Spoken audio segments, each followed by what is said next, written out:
All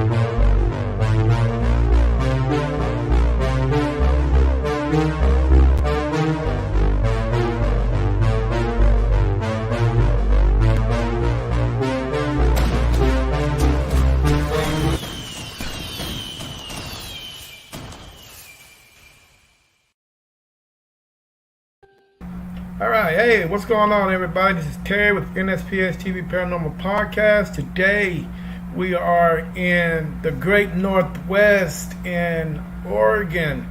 Today, we have Miss Heather with Northwest Paranormal. How you doing today, Miss Heather? I'm doing okay. Hey, guys! In case you guys didn't see last night's podcast, Miss Heather was on it last night. She was drinking that. I don't know what it was. It looked like Boone's Farm to me, but it was Stella Rosa. I don't know, but she's I think she's feeling it today. Yes. Nah. I think she's feeling it today. Hey, can't hang with the big boys, huh? Now, no. I'm just tired. I was up till 5 a.m. 5 a.m. I've heard that before. All right, hey, tell the world a little bit about Northwest Paranormal from the great state of Oregon. We started up about 10 years ago, right after my son was born. I bought out Ghost Hunters Northwest. Mm-hmm. They kind of disbanded and went their own way. We decided to take over their business. Mr. Saunders was my teacher, mentor. He owned the team. He lives across the street from us now. Bought out all of his equipment. Pretty much, I've been dealing with paranormal all my life, but he taught me how to do the ghost hunting stuff. And okay, cool. Does he get that little burr to ever want to go out with you guys every now and then? He does. And he's allowed. He's part of the team. He's my tech guy. When he wants, he'll say, "I'm going with you." I'm like, "Okay, let's go." Okay.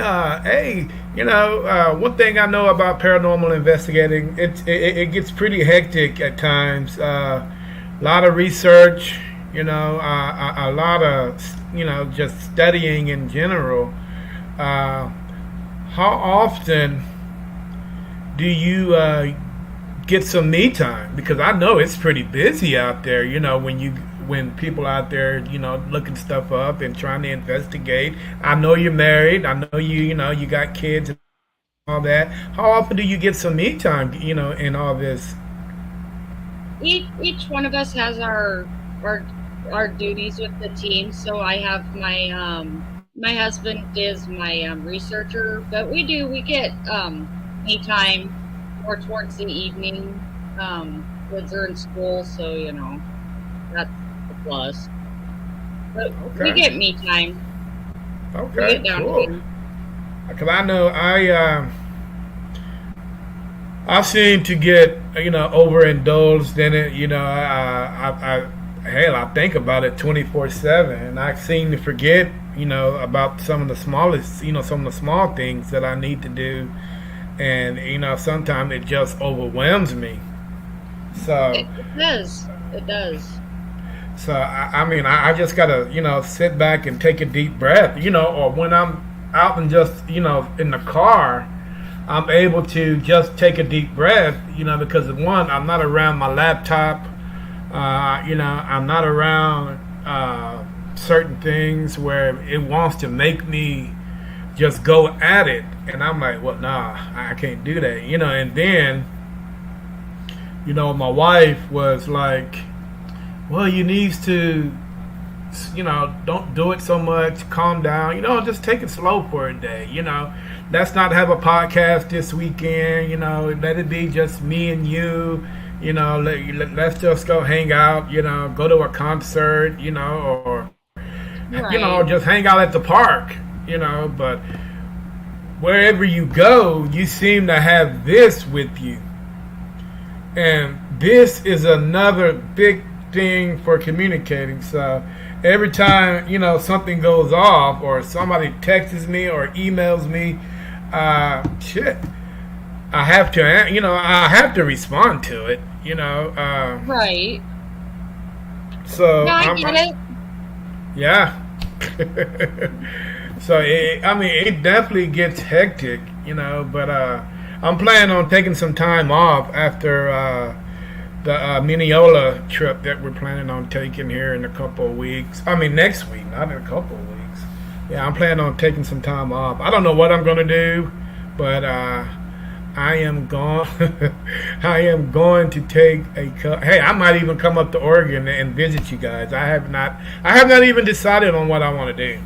Right. But I do got some time off. I do got some vacation time that I need to take before because my vacation time don't roll over. So if I don't use it, I lose it. Pretty much like your rights. But yeah, okay. Now, how many are part of you on your team? Is it just you, your friend, and your next door neighbor, and your husband? Am I right? Yeah. Wow. Have you guys ever thought about including some more individuals? We have, but we've gone through so many people. They'll join, and people don't get that we're nonprofit and we are funded by ourselves. So we have team dues. And they realize that there's team dues, and they're like, oh, well, you don't pay me. And I'm like, no, I'm nonprofit. You're volunteer. And they walk. So it's just us four, basically. I mean, when you mean team dues, I mean, what are we looking at as far as money-wise? $35 a month, and that goes into the team. And I tell people it goes into the team funds. That's for new uniforms. That's for batteries. That's for gas to go to clients' home. It's for we are all nonprofits, so we have to fund the team ourselves. Right. No Well, equipment. you know what? I would. This is just me being me, and I'm going to be honest with you. Everybody has different rules on their team, and I'm not going to judge anybody. But that is a sticky subject, because when you're asking people for a certain amount of money, and everybody's struggling out there already. You know what I'm saying? I mean, no matter what it is. I mean, if you look at it, the price of living in Texas has blew the hell up. It's out of the roof. And I've worked with people. I've said, well, you can do like whenever you can. It's just like we have an investigation coming up. We would really like to have you help. Right. Yeah, but I would think if you, like me, for instance, I can honestly say I could probably do the same thing, but me personally, I know that I wouldn't be able to because I just, it's just something about that, and I'm not, talking negative about you and how you do it, but there's something, really, I don't know, man. I just couldn't do that. I mean, that's just me. I mean, for each his own.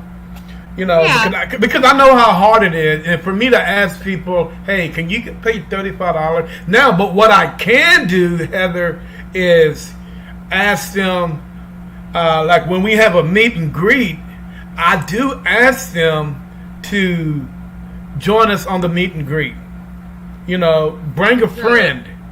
That's way, if you bring that friend and they buy a merchandise, now it can be like, and I can see it like that, because that's what we do.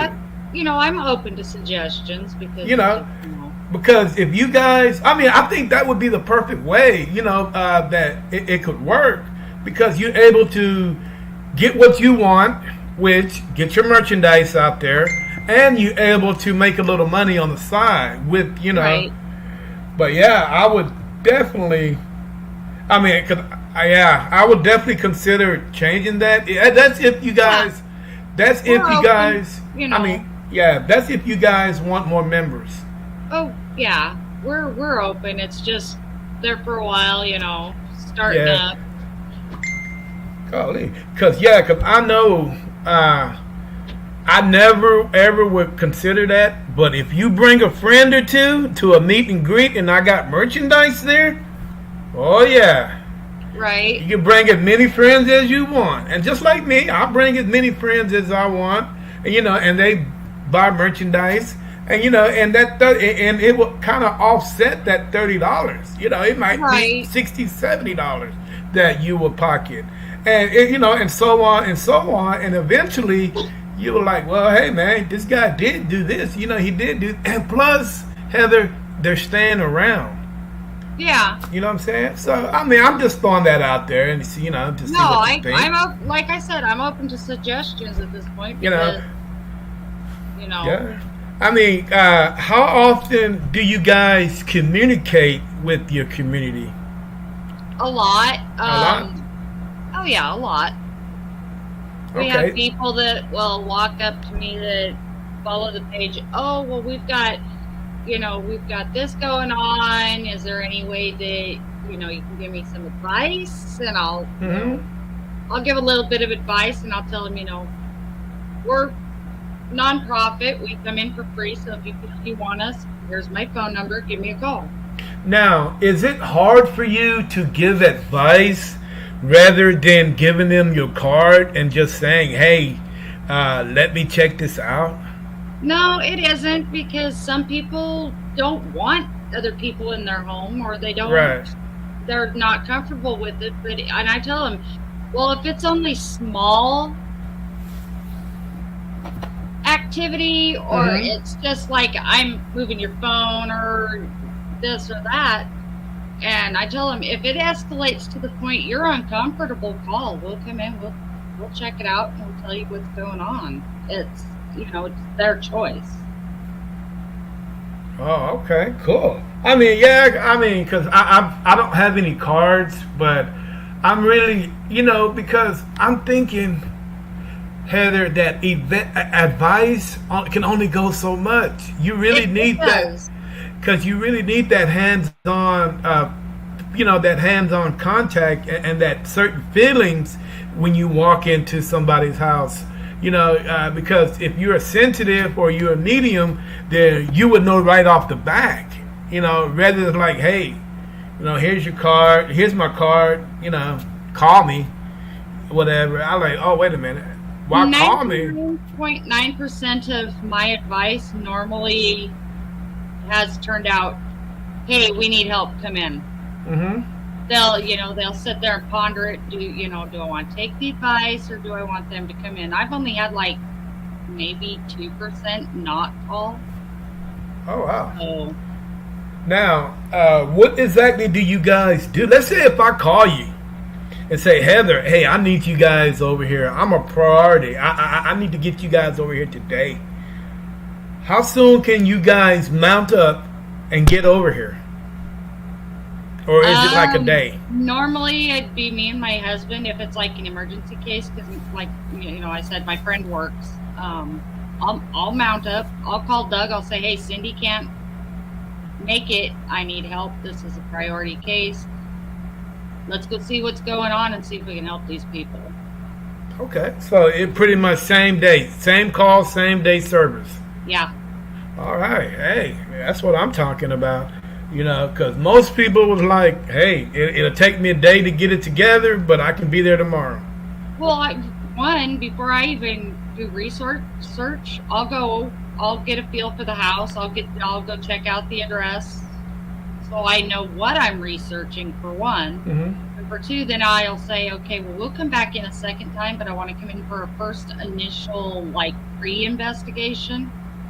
And then I will go in, like, just myself, because I'm a sensitive. And I'll go in and I'll get the feel for the place. I'll get the address. I'll get, a little bit of information on the house. And then I'll go hit libraries, city hall, whatever I can to find out what's happened on the property. Hey, what's associated with the property, what, past, present, and future, you've got to know. Right. Now, have you guys come across something that you aren't able to handle? So far, no. No? Okay, cool.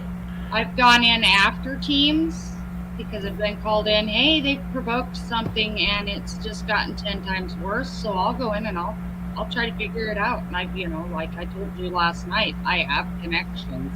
I'll call and say, hey, this is what I'm dealing with. What do I do? And I'll keep going back until I figure out how to fix it. Yeah, I'm laughing at the comments here. Tom is funny.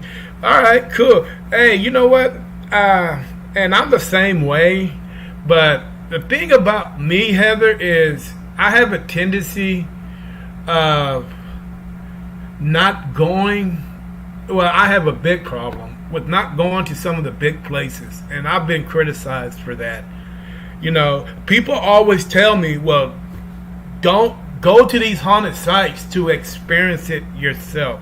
And I always tell them, and I'm like, well, you know what? I mean, if you can tell me how many people have been in this haunted location, if it's less than 10, I will consider it. If it's more than 3,000, there's no way in hell I'm going to do it. So I've been criticized for that. And what's so crazy about it is, most of the times, these paranormal investigators, one, they're you kind of, really don't get anything, and number two, you're kind of killing the vibe of the location because so many people has been there. And if you look at it, and if you go paranormal investigator, they're pretty much saying the same thing. No one paranormal investigator has said something different about a certain location. Now, if I can say, hey, this paranormal, location, it's not really, haunted, but, I got like 30,000 people saying, it's they seen a little girl or they seen a little boy.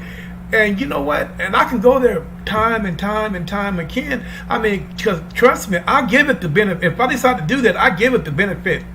I will go there, and if I don't see nothing, and and if I have a debunker that comes in and try to discredit every little thing that these guys are saying, so what's the use of me even going to these places? Exactly. You know what I'm saying? And it kills me when paranormal investigators do that. And this should have been a conversation that we had last night. Could have had last night, but things got out of control. Things got out of hand quick. But you know what? It seems like every paranormal investigator, Heather, they should not want to go to a mineral wells or a well-known Texas haunted location place because it has been tainted. Yeah, well, it's just like down here with the Pendleton Underground. So many people have gone in there. Tennessee Wraith Chaser, Zach Bagans. It's so tainted that, yeah, there's activity, but you guys are wearing it out. Exactly.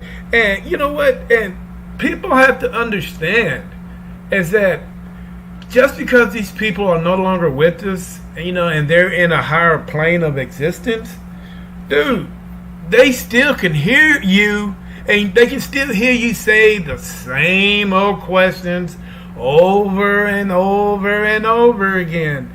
And and people and trust me, because if I was dead and I was haunting a location, I would want to tell you to get the F out, get out, because I don't want you here. If you can't come to me and ask me something new, or just talk to me, then I wouldn't. There's no way I'm going to communicate with you. Why would I?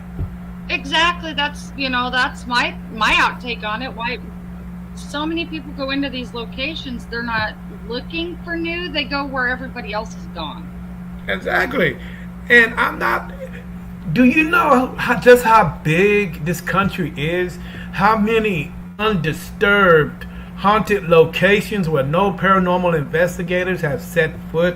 Why not reach out and try to find those places instead of spending $3, $4, $6, $900 on a certain location where everybody's been?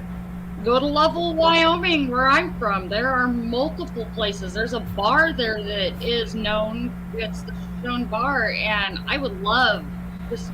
I'm chomping at the bit, because I've been saving money for this, because I know the owners of the bar. I want to go in because there's what we call the Candyman. Mm-hmm. And he was murdered there, and I'm just chomping at the bit because I'm really wanting to know, because he sold candy, and they called him the Candyman, and the legend says he was murdered. Well, they get a lot of paranormal activity in the bar. And one of my good school friends works there, and she sent me some video, and she's like, this is what I got. And I'm like, ooh, that paranormal tingle, and I'm like, I want to come play. And you know what's so crazy, Heather, about paranormal investigators? If you are a paranormal investigator, you have to the reason why I think I'm a good paranormal investigator, because I think outside of the box. I've never think in the box. I always think outside of the box. Now with me, I've gone to places where people don't even think about going. Never. How many times have you out in suburban area? You out in I don't know how big your town is. Let's say you in Seattle, okay, or you in Portland. You're in Portland, and you out in the surrounding areas outside from the city, and you see this big old junkyard, and you like, well, man, there's a lot of cars there, but people don't do that. People's like, oh, it's just a junkyard. There's nothing there, but old junk car. But spirits attached to things that they treat. We may not think it's cherishable, but that's their cherished item. It could be a car, it could be a hairbrush, it could be a mirror. Anything. And what's so crazy about it is, besides a city morgue, the junkyard is a place where so much, not a city, I would say not the city morgue, but the ER room, or where they go try to resuscitate people. And once your body is gone, that's it. Now, the junkyard is the same way, because there's so many southern, tragedies, car accidents where you gone just like that. And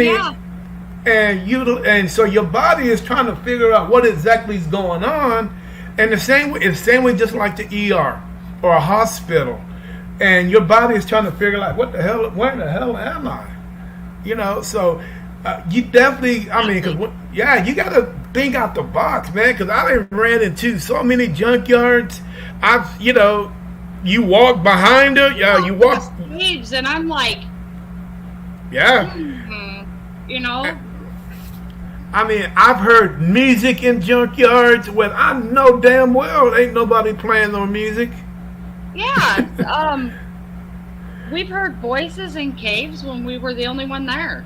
Hey, ooh, where's my equipment? I left it at home. What was I thinking? Yeah, that's a topic for the next question I got for you. So I'm like, we definitely got to think out the box, man. If you think in the box, then you're going to be in the box the rest of your life. Oh, definitely. You don't want to be sheltered like that. You want to be able to expand. You want to be able to, broaden your horizons. If you stick here and you just go to like a restaurant or a bar or wherever, if you don't step out, you're not really experiencing what you should be as a paranormal investigator. You're just kind of here. You're experiencing what everybody else has. Go experience something else for yourself. Yeah, and expanding it, and you're going to, eventually be here instead of right here. Yeah, you have to get out, man. You really do. And I know there's a lot. The good thing I like about paranormal investigating, Heather, is because there is so many opportunities that you can investigate. There's so many areas you can investigate. Now, some of the older paranormal investigators might consider lower entry investigating, but to me, investigating is investigating. I mean, I don't have a level on investigating. Now, I got a level on years you've been investigating, but on certain things, no, I don't. You know, for an example, I had a podcast last week, and people just don't like cemeteries no more. No, they don't. I love them. So do I. I love them, and that's why I don't criticize when people say there's nobody at cemeteries. It's just the bodies, right? But I'm like, well, maybe certain entities are attached to their bodies. I mean, we really don't know till you get out there. And then some places, some cemeteries are historic sites. Man, there are things that happen there that in our history where people was like, man, I can't get over this. I'm stuck here. So historic sites are really good.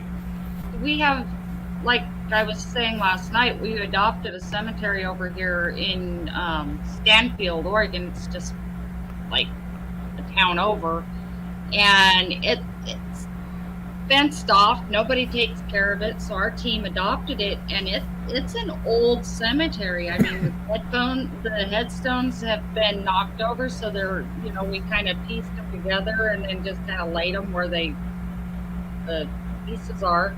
Laid them over the grave because there's no repair in them. So we've kind of cleaned them up, fixed them. We've cut down the shrubbery, which we got to get out there again. We really kind of slacked off this year because I just got married and everything else. So it's just and I've actually got an EVP from there that me and my friend just love, and I've got to figure out how to get into that EVP recorder because it died on me. But there's a little boy's grave, and I'm still trying to figure out why this iron thing is around this kid's grave. It's just a bunch of iron bars. Interesting. We left an EVP recorder on there, and when I go and there's kids' graves that haven't been visited, I'll take like an old stuffed animal or some cars, and we put some little matchbox cars in the grave, and you could hear on the EVP, you could hear the cars hitting each other. Nobody was near it. It was just me and my friend out there. We were on the other side cleaning, and you could hear the cars, and you could hear boom, boom, bang, bang, bang, and you could see where the cars were being played with. Oh, that's cool. It really saddens me when I visit a kid cemetery or a kid grave because they have not had the opportunity to live their life. And they don't understand why they're dead. Yeah, they understand why they're dead, and their parents are still alive, and they're wanting to be with their parents. Yeah. So whenever you hear a mommy or a daddy, they're actually reaching out to locate their parents. And what's really heartbreaking, even worse, is most of these parents don't go back to visit their kids. Cemetery. Dude, I'm like this. If one of my kids was to go, I'll probably go there every day because I'm so used to being with them, talking to them, spending time with them. And so on and so on. You know what? Have you ever seen Rocky when his wife died and how he was in the grave just about every other day? Pull that chair up and just talk to his wife, or just sit there to be with her. I would be the exact same way. It would not be a day that I would not be out. I don't care if it's raining, cold. If it's cold or raining, I'll sit in the car. I had my daughter pass away at the age of 4, one of my kids, and I'll be sitting down or whatever, and She had cerebral palsy, and he just he didn't. He was the size of like a 18-month-old baby at the age of 4.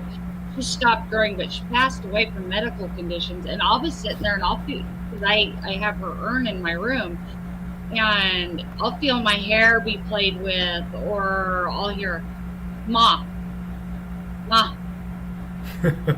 Or she always called my best friend, because she's at work right now, but she's always called Cinny, Cinny, Cinny.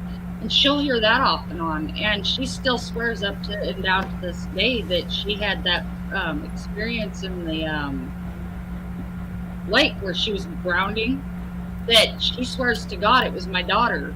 Cinny, open your eyes. Open your eyes. And I was like, she was telling you, open up. You're going too far down. Right. Not back up to the surface. Yeah, definitely. Hello, Roxy. How you doing this afternoon? I hope things are going for you up there in Northeast Texas. I'll be up there next week, so get ready for us. Hey, okay. Hey, Heather, are your parents still around? Mom, Dad? What would they say if they were alive and they knew what you were doing? Oh, my mom would be ecstatic. And my dad would be like, figures. Figures. Okay, now what about your other relatives how do they feel about what you do? We've all of my family are like, that's so cool. We're going to come up. We're going to go ghost hunting with you. My family has dealt with the paranormal all our lives. It's a part of life for us. People are like, don't it bother you? I'm like, oh, honey, as a sensitive and somebody that can hear them and talk to them, I've been doing it since I was born. Okay. My mom said the first thing that when she realized that I was going to be what the gifts that I had, I was on the washer and dryer, and she could smell my grandmother's perfume, and nobody in that house wore, and Avon don't make it anymore, that perfume, and she smelt it. She turned around and said, Mom, your granddaughter Heather. And ever since then, I'll get a whiff of that perfume. It's something I've dealt with all my life. That's interesting. Tell me a little bit about Oregon. I have not been there since late 1980s. I know it's changed. I know the cities have grown, but and tell me a little bit about the state and the history of it. Oregon has what we call the underground, and what they would do is and the roads that go through, I'm trying to think of the name of the town. It's the back area of Pilot Rock and all that. They kind of traffic people for like the ships and work. And so what we call the underground, there was like the sex worker trade in the underground, and you had a bunch of other stuff going on down there, the whiskey and whatnot, and that that's the Oregon Trail. You've got the Oregon Trail, and you've got the there's a story, and I really want to go up to where this rest area is. There's a story that there was a train that was snowed in, and it was called the Donner Party, and they kind of ended up eating people that died there because they were freezing to death and everything else. And there's just so much through here because of the Oregon Trail and the train incident and the underground and the school that we've investigated. That was so much. Wow. Okay. How deep? Do you guys have any urban legends over there that you tried to solve yourself? Not so much. I've never really heard of anything in our area. But who knows? I'm not, honestly, I'm not originally from Oregon. I'm from Wyoming, so I'm used to, our urban legends back there versus here. And I really haven't heard anything around here, to be honest with you. I know we have a bar here that, because of the Prohibition age, that I went with my old team that I bought out, and it's haunted. Because I got a really good EVP. I set a Pepsi down next to the EVP recorder, and you hear a woman, we're having a drink together. Oh, wow. My boss was like, well, somebody liked you, huh? Oh, wow, that is crazy. And how many kids do you have? In total, I have from myself 6, and then I have adopted kids that have adopted me. So 6 kids. And what are their ages? My oldest that I gave up for adoption when I was in high school, when her dad passed away, she was 29. Oh, wow. 29. Then I would have a 18-year-old. That would be the one that passed away. Then I have my 13, 12, 11, and 10-year-old. Okay, 10-year-old. Let's talk about the 10-year-old. That a male or female? Male. All right. Now, every now and then, schools have a day where the kid is allowed to, it's more like a... Oh, my kids drag me in for the parent job thing. My kids are just... My mom's a paranormal investigator. And I'm like... Oh. Yeah, that kills me because I didn't... The kid that I talked to didn't have a dad, and his mom was so busy that she didn't actually have the time to do it. And she's like, man, you are so cool at what you do. Can you come to my school and tell my class on what exactly you do for a living? And I'm like, whoa, dude, that's kind of heavy. That's sweet, though. Yeah, that's sweet, but I don't know how. I never met his mom, and I don't know how exactly she would react if I was representing her son in a class like that.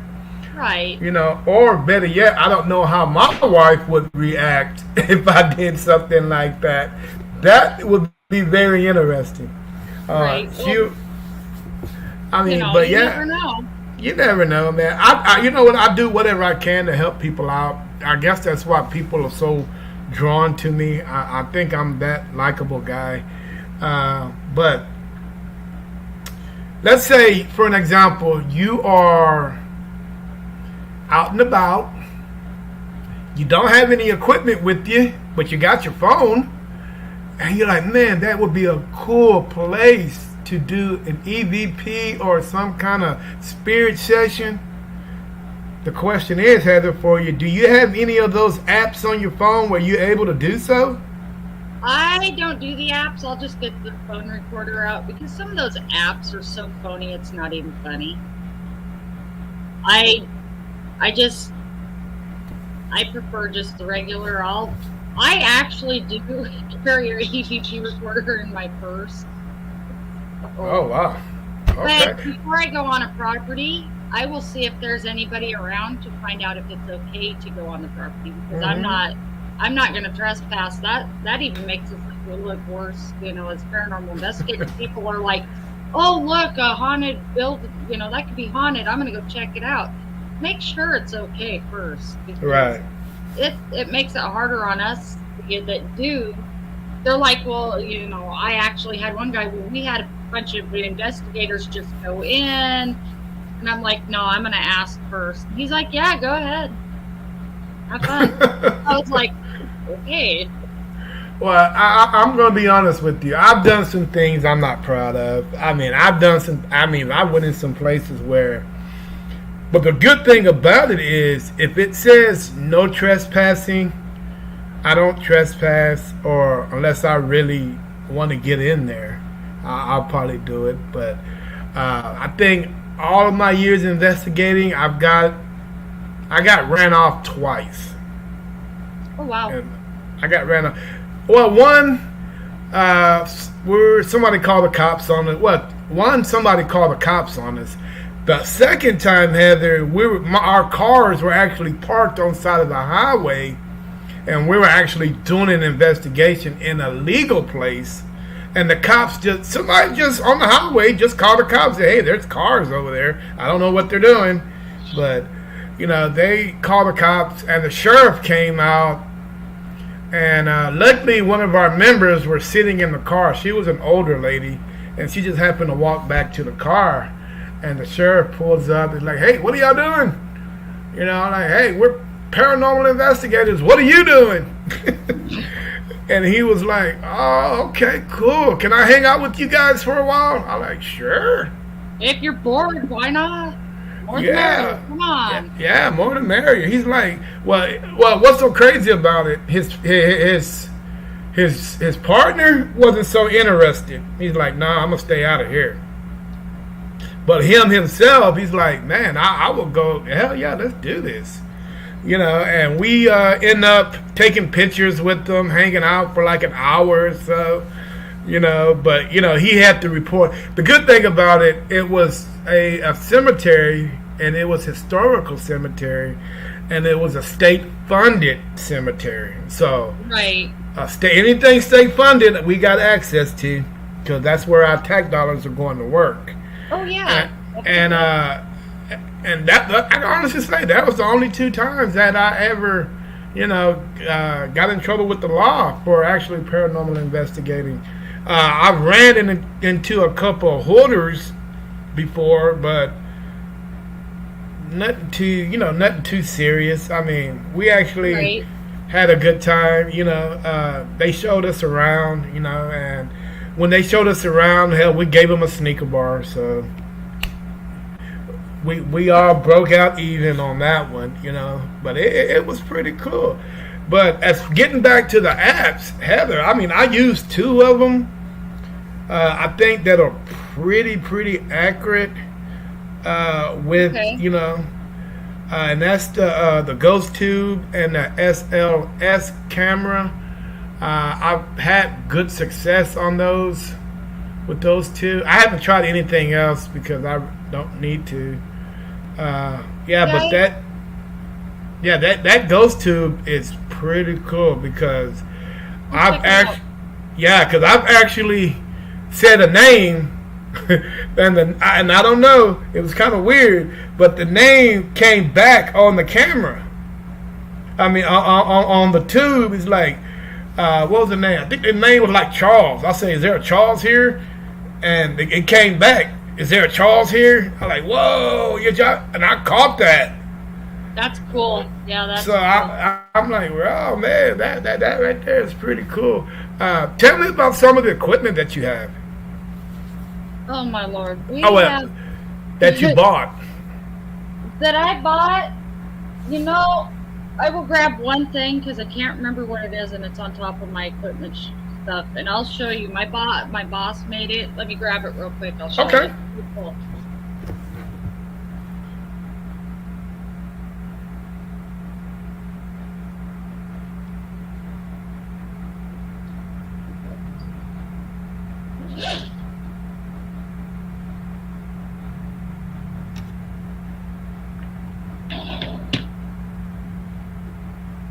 He has it labeled. This is the EMF pump that he built.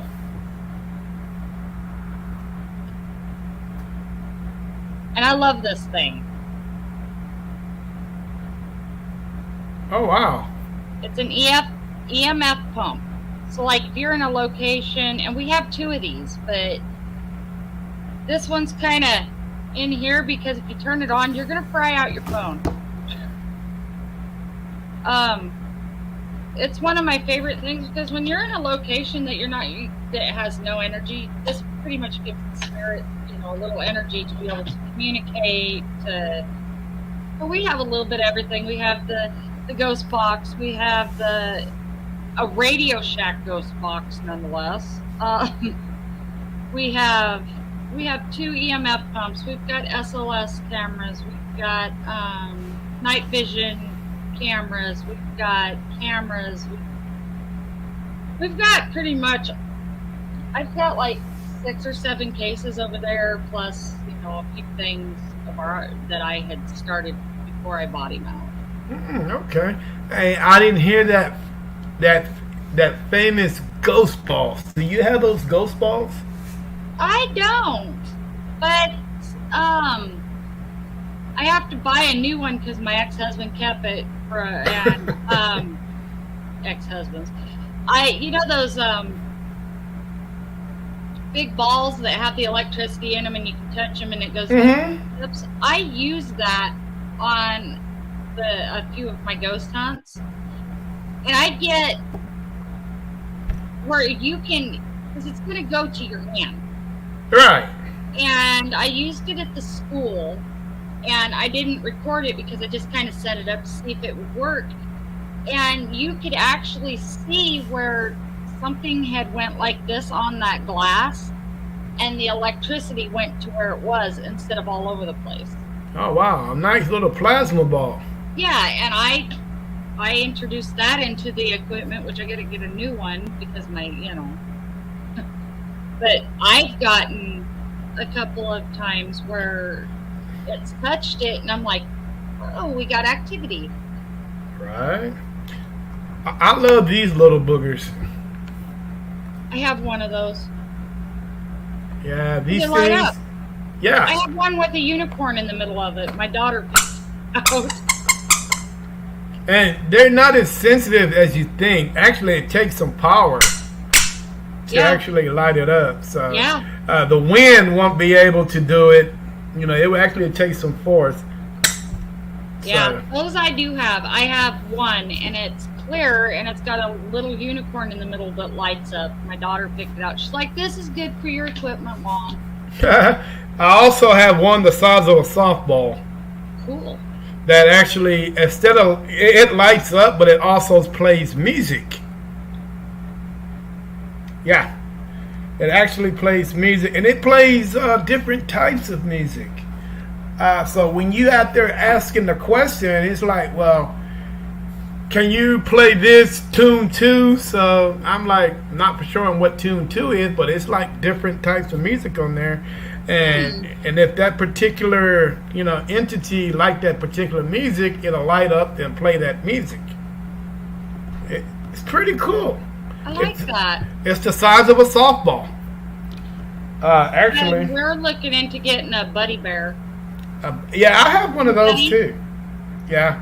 I seen one on one of the websites that it has an EVP recorder in it too. Oh wow. So I'm thinking about getting that one. He's about 150, so I'm thinking about getting him next payday to add to the. Now, do you have the pyramid? I believe we do. I think it's in one of the. Yeah, I like that pyramid because you're actually able to communicate. I mean, I've seen one when I think the blue side is a yes. The yellow side is like the no, and like the green side is like a maybe, and I forgot what the other side, because all pyramids are 4-sided. Yeah, we have a couple REM pods too that I use. Oh, I thought that was a cat, but that's a hand. That's my husband. Okay, I thought I saw a cat a few minutes ago walk past there. We have a couple. You want 2 more? No. Oh, these are my friend's daughter's cats. Now, speaking of cats, do you guys have a dog? I have 2 dogs. You ever took them on a trip, on an investigation with you?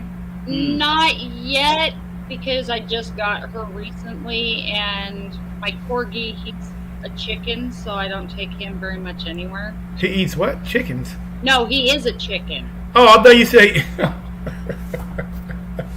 Oh, that is so funny. He's afraid of everything. Oh, really? I wonder why. He's a corgi. Oh. That's okay. That's cool. The German Shepherd would be a good choice for that. Yeah, she's really in tune to stuff. Yeah, I was thinking about putting I got a cat. I was thinking about putting a cat cam on him and, taking her with me and just letting her go out, but I figured that she'll run off and I'll lose the cat. I tried that, just walking them because they're getting so fat.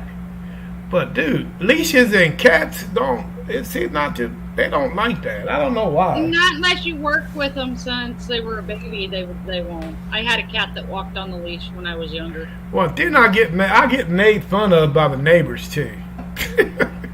Oh, this guy's male. Me and my first husband, we made the newspaper in Canada. They were down at I used to work at Carnival, and we made the newspaper because my cat walked on a leash and he would lay across my husband's shoulder and just lay there as we walked around. Oh, wow. Interesting. He was a weird cat. Yeah, all that darn weird cats. Yeah, that is... I'm really thinking about doing that, getting a dog and putting a dog cam on him. But that's actually a really good idea. Yeah, and figure something out. And and hopefully, because cats are very sensitive. I mean, dogs are very sensitive. They see things, hear things, and they adjust to things where,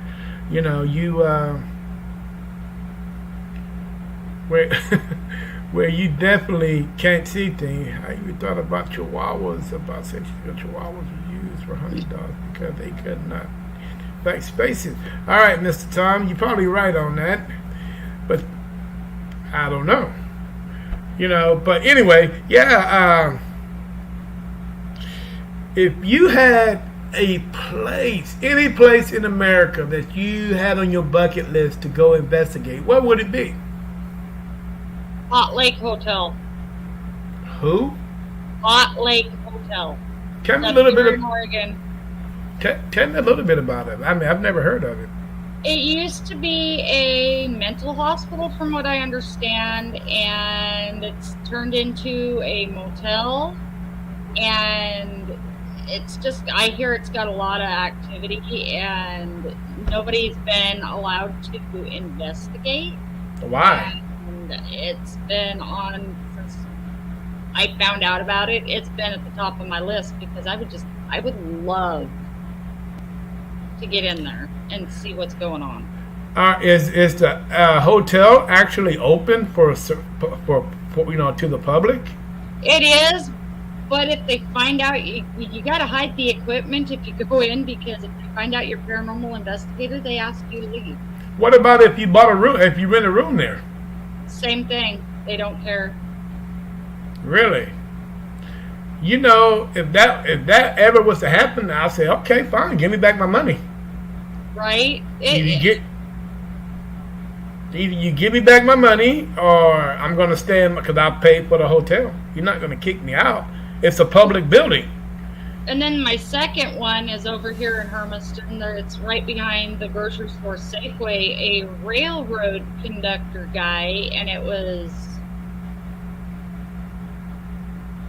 8 years ago, passed away of a heart attack in there, and absolutely nobody will stay in that room. None of the railroad guys will stay in that room because one had, and his stuff would be moved, door would open and shut for no reason, TV would turn off and on.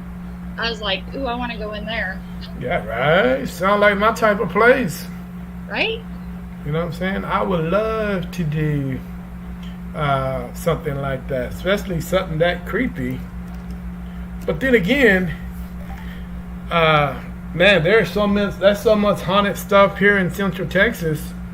All you gotta do is drive around the corner and something you'll run into something that somebody say that's haunted. It seems, and what's so crazy about it? Do you guys have a spaghetti warehouse over there? We have a spaghetti factory, but it's in Portland. It seems like every spaghetti warehouse in Texas is haunted. No matter where you go. No matter what city. Houston, Dallas, El Paso, San Antonio, Waco, if you got a spaghetti warehouse, something is going on. I mean, I don't know. And we don't know why that is. And the place is massive, and all they do is serve spaghetti. You know, but yeah, definitely, there are those places there. If you ever come to Texas, you got to check those places out. Yeah, I'll have to, definitely, yeah. You know what I'm saying? But hey, it has been, I've been talking to you for like 2 weeks. Yeah. Ever since I called you guys, and you know what? And you guys are very interesting. Most paranormal investigators are, they're kind of uptight. They kind of want to know what exactly that you want from them. Or you trying to take something from them. And and every time I reach out to her, to come on the podcast, I'm like, no, I'm just curious to what you guys are about, how you guys investigate, how you communicate with your community, and so on and so on. But with you guys, I have not got that impression that you guys would think that anything negative, because most people, that never even been on a podcast before. So, right there, they're uptight. They're like, oh man, what is this guy, what is he going to say? What is he going to do this? And not with you guys. You guys are laid back. Your friend last night didn't say anything. I think I counted maybe 10 words out of her. So, I mean, welcome to my world. So she's not very talkative. No, she is, but she isn't. She was getting a feel for everything, basically. Understandable. I clearly understand that. All right, so we've been on for an hour. I am about to show you something that I do to everybody. I'm pretty sure you've seen in my podcast. I'm going to introduce you to a couple of devices that I have that I'm pretty sure you've seen and I think you will like, that you might want to put into your repertoire paranormal equipment. One are the glasses that I have. I don't know if you've ever seen on my podcast where I show these certain type of glasses that I have. No? No. Okay. Well, I have... Let me get them for you, and I'll be right back. Great.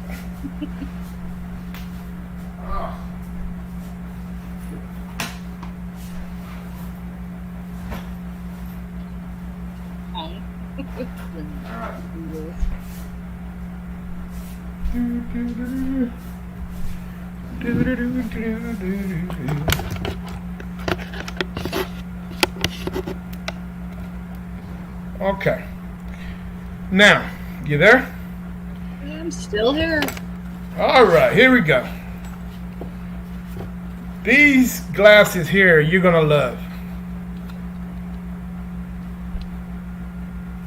Oh, those are cool. You see that dot right there? Uh-huh.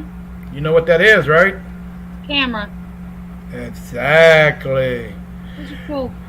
And you're able, and if you want, those lenses that you have on your glasses, you can take these out and retrofit these with the same pair your glasses that you have. So your eyes, so you'll be able to actually wear these.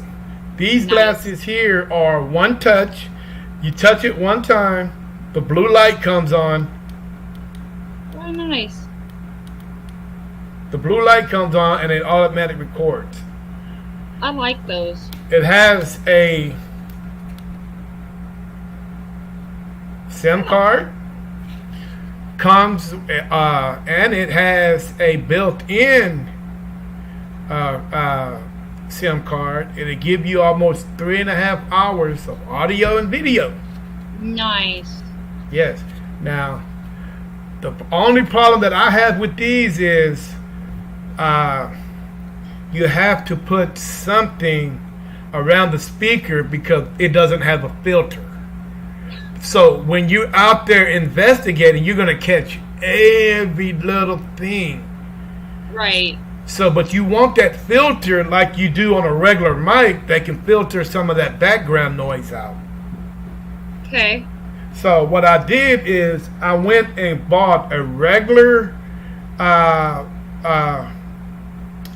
mic, took the fuzzball off that mic, and put it on here. Oh, that's So- actually a good idea. Yeah, so you can actually filter everything that you want, and and it's pretty cool.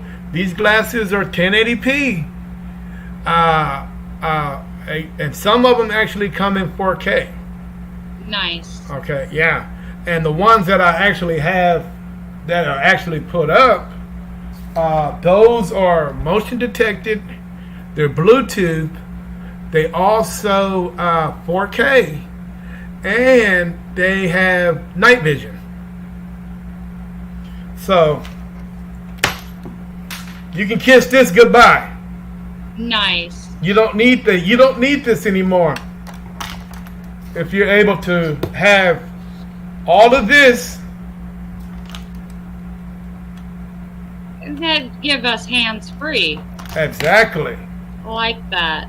You're able to play with things. And Heather, when you're investigating and you hear something that go boop, bump in the night, and what is the first thing that moves on your body? Your head. Exactly. So, do you think you're gonna catch something by moving your head first? Oh yeah. Oh yeah. Oh yeah. The head is the first thing to move. It's your head, then your hands. That's just the way our body works. Yep. You know what I'm saying? So it wouldn't make no sense if you're holding this big old camera up, you move like this. That No, don't look right. That don't look You're right. looking to see, okay, who did what? Yeah. Because it's in our nature to want to look and see what's first. So we're going to look, then our body's going to react to whatever comes next. Okay. Do you play video games? Yeah. Any time in your life. Tell me some of your video games you like to play. I play Nintendo Switch and I play Luigi's Haunted Mansion. Okay, you ever played any Call of Duty, Modern Warfare? Oh, yeah. Okay. Yeah. Then Oh, you ever seen this before? Isn't that like a flashlight? Flashlight. The laser light flashlight thingy. Ah. Okay. Oh, it might be dead. Okay. Here's your flash. Here's your light. Right. Okay. But Doesn't it have the laser light? no. No. Okay, this thing going. But on the side right here, there's your camera. Oh, hey, I like that actually. There's your camera. So this here actually gives you 3 to 3.5 hours of audio and video too, and it also frees up your hands. So you're actually hand free. Okay, now this bad boy. You know what this is? A phone holder. You're close. You're funny. It's called a Pygenie. Okay. A Pygenie is a device that tracks known and unknown objects. Yes. So what you do is you connect this. Oh, it's dead. You actually, yeah, it died on me. Actually, what you do is you hook it up on a tripod. Mm-hmm. And you download the app to your phone. Okay. Now I have a phone I don't even use, so I'm able to actually use my Wi-Fi to actually activate it. Nice. I put this that little. This is how I do it. Get out of here. All right. Put it on there just like that.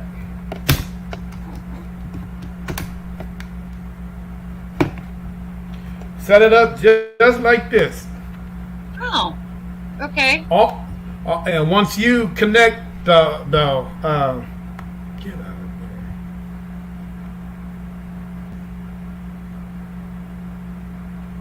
Once you connect the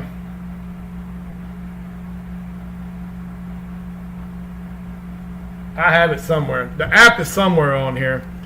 And once you connect this to this, it goes. And now, and it's able to actually track things that are, you know, walking past you, unknown and known objects. The reason why I like unknown objects is because it's able to track things that me and you can't see. Like the ghost that walks past us, that's like, oh, you want to talk to me? Yeah. So it'll go boop, boop, boop, boop, boop, boop, Nice. boop, boop, boop. And it's 360 degrees. So it'll track all the way around until it vanishes. The only downside about this, Heather, I don't like, it doesn't go up and down. It goes around, but it doesn't go up and down. Like, whoop. So if something, like, let's say if you actually captured a what are those things? An orb. And you don't have, you know, orbs all over the place. So it'll be hard, you know, it'll be like, whoa, you know, blah, blah. Then it'll suddenly just take off in front of you.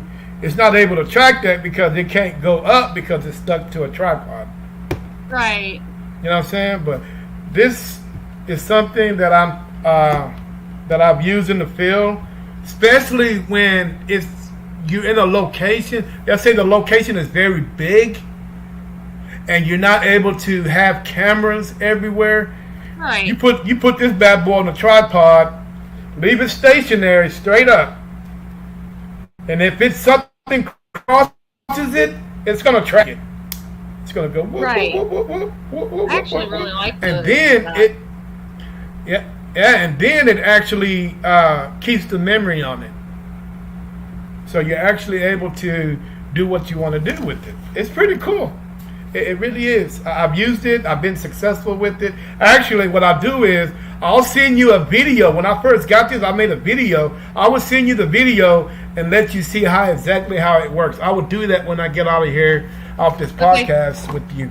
Actually, I got 2 videos on this thing, and hopefully you will like it. The next device that I have is, you ever play Simon Says? Yeah. Okay, you remember how boop, boop, boop, boop, boop, boop. Then the computer, well, actually the computer would do it first. Then you would have to go back. Yeah. Yeah. Is it possible that you can get a ghost to do that? Oh, yeah. Yeah, so I made play with a ball or your hair. Yeah. Yep, so I actually came up with a device, something pretty simple to that. It's kind of big, but Oh, I like that. I actually came up with it. Now, the only reason why this one here is different, you know, from the other 3, because I couldn't get it to work. But basically, what this is, these are motion lights, and you can go hit boop boop boop boop, and just hey, can you do the same thing? And they go boop boop boop boop boop, and so on and so on. Yeah, it's pretty cool. I actually tested it out in a cemetery. Nice. Have you ever been into a place where you ask somebody, hey, did somebody walk in here with me? Is there any ghosts in this room? Or did something follow me? If you did, can you go back out and come back in? Yeah, I've done that. But have a device that it can trigger to alert you and let you know that I did that I actually I use my saw you REM coming in. pods. REM pod. I call this the doorstop Oh, I like that. because you put it in front of the door Right. and you ask if it can anybody come in this room and speak with me, and when they come in, you put it in front of the door, it lights up. I got this one green, orange, and blue. I like that. It's pretty cool. It is cool. I like that. And I have it where you can just set it up in the front of the door, and it's battery operated. Well, actually, I have like a little power bank that I put behind the door, so it can actually lights off, and it boop, I like that. boop, motion detected, and it takes a little bit of force for them to. Yeah, it does. That's cool, though. But once they go through, once they come past the door, it will alert you. So, and definitely, and the good thing about this, you can actually put these. Have you ever been to an abandoned nursing home? Yep. Where you can put several of these in that long ass hallway or in a door, because there's so many doors, and just ask questions, And I haven't tested this one out yet, but I'm pretty sure it works. Or you can make a big square, sit in that square, and just talk all day to people. It's pretty cool. Most of these devices that I have, I'm gonna try them out next week. At the OP Powerhouse, which is one of the haunted. We're definitely interested. Because You what paranormal investigator doesn't want to add to their toys? Yeah. And I'm definitely adding to mine. And you know what? And I'm trying to eliminate the ghost balls because they're so small, and they're don't get me wrong, they're good to have, but They dude, die. Yeah. And They you can't disappear. and you can't find them half the time, especially when you're in a dark location like a cemetery and you got bad eyes like me, and you fidgeting down there on the ground. Where the hell's that damn ball at? And you can't find it. You know what I'm saying? So yeah. Well, you know what, Heather? This is a part of the podcast when you have the opportunity to ask me a question. Feel free to do so. I don't have any questions. No questions for me? Nah. You sure? Yeah. Okay, cool, man. You'll be the first. All right. Now, most questions asked is, how did I end up being a paranormal investigator? Of course, it's been in my family for years. That's how, Missy became the way that she is. But it seems to be a lot stronger on the female side of my family compared to the male side. I don't know why is that. That's a good question. Maybe that's something I can ask my grandparents or my great-great-grandparents when I meet them in the next life. You know what I'm saying? But it's been an hour and 13 minutes, and it looked like you're ready to go back to sleep. So, you know what? It has been a pleasure talking to you, me coming out, and I really enjoyed talking to you guys, having me on your, visiting time, and me coming out to Oregon. And I will stay in Oregon for tonight as I'm headed up to Spokane. I have a podcast with Spokane Paranormal tonight at 10 p.m. Central, 8 p.m. Pacific. So feel free to join us on that podcast, just to see what these guys are talking about. I'm not for sure how far Spokane, and can be about 2 hours. About 3 hours. Not that far. You know what I'm saying? You guys might want to, do a joint investigation one day. Never know. But I hope to see you on that podcast tonight. Tell everybody. Me and remind me. Okay. I will tell everybody I said hello. Tell your husband I said hello. Tell your friend I said hello. Tell the cat I said hello. And tell the young lady that just walked past you, hello, whoever that is. And one more thing. I'm trying to put my thing back in there. Hey, one more thing. You got to say it with me. Go Ducks. Oh, come on. What? Go Ducks. Hey, you said it. Go Ducks, baby. Ducks. Go Ducks. All right, Miss Heather. It's been a pleasure talking to you. Let's do this again. You more than aware. You are definitely more than aware. I mean, you more than welcome to share this podcast with anybody you like. But you know what? I've been a bad boy. Oh, well. And it's weird because Tom Bailey is the only one on today, and he was like, go Duck, honey. He's crazy. But anyway, hey, I enjoy it. Let's do it again.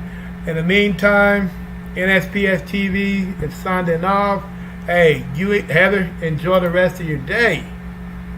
You too. All right. Hey, guys. I'll see you guys tonight in Spokane, Washington, 10 p.m. Pacific. No, 8 p.m. Let me see if I can get this right, because the time, it's 8 p.m. Pacific, 10 p.m. Central. I hope to see you guys there. In the meantime, hey, peace.